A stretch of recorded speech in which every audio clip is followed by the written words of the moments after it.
तुम्ही आजकालच्या मुली ढिगभर मिरच्या घालता आणि खारं वांग झालं म्हणता, अशी माझी आई म्हणाली बरं का. तर झालं काय माहिती का मंडळी, माझी आई आलती घरी, तिला म्हणलं तुझ्या हातचं खारं वांग खायचंय. तर ती म्हणाली मी सांगते तू बनव. आणि आईचं शिकवणं म्हणजे माहितीये ना कसं मुळासकट असतं. तर ती म्हणाली खारं वांग म्हणजे ना ते प्रॉपर मिठातलंच असलं पाहिजे. भरलं वांग करण्यासाठी आपण लाल तिखट वापरतोच, पण खारं वांग करण्यासाठी जर हिरव्या मिरच्या वापरल्या तर ते तिखटच झालं ना. आणि कालवणाला जर तिखटपणा आला तर त्याला आपण खारं म्हणूच कसू शकतो. आता याला खारं वांग का म्हणतात, तर लहान मुलं तिखट खात नाहीत की नाही, तर त्यांना सुद्धा हे वांग खाता यावं यासाठी पूर्वीपासून असं मिठातलं वांग बनवायचे, ज्यात कसले मसाले वापरत नाहीत. आता तुमच्या 1 वर्षाच्या बाळाला सुद्धा हे खारं वांग खाऊ घातलं ना, तो इथून पुढे कधी म्हणणार नाही की मला वांग आवडत नाही. एवढं तर भारी लागतं हे खायला. मी पण वांग खायला शिकले ना ते या खारं वांग्यामुळे. चला तर मग आज तुमच्या सोबत प्रॉपर खाऱ्या वांग्याची रेसिपी शेअर करते. 250 ग्राम छान ताजी काटेरी वांगी घेतली, चिरून मिठाच्या पाण्यात ठेवली, तोपर्यंत वाटण तयार करून घेतलं. 2.5 ते 3 इंचाचं सुकं खोबरं, अर्धा इंच आलं,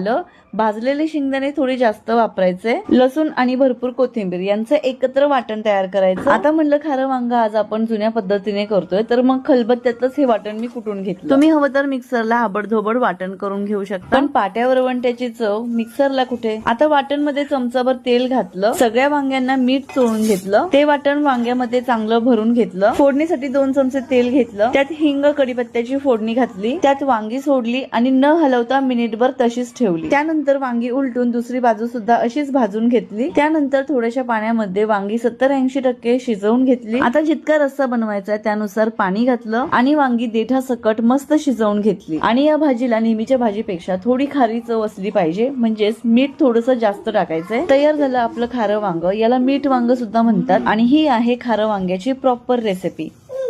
अशीच सेम रेसिपी माझ्यावर विश्वास ठेवून एकदा नक्की ट्राय करा.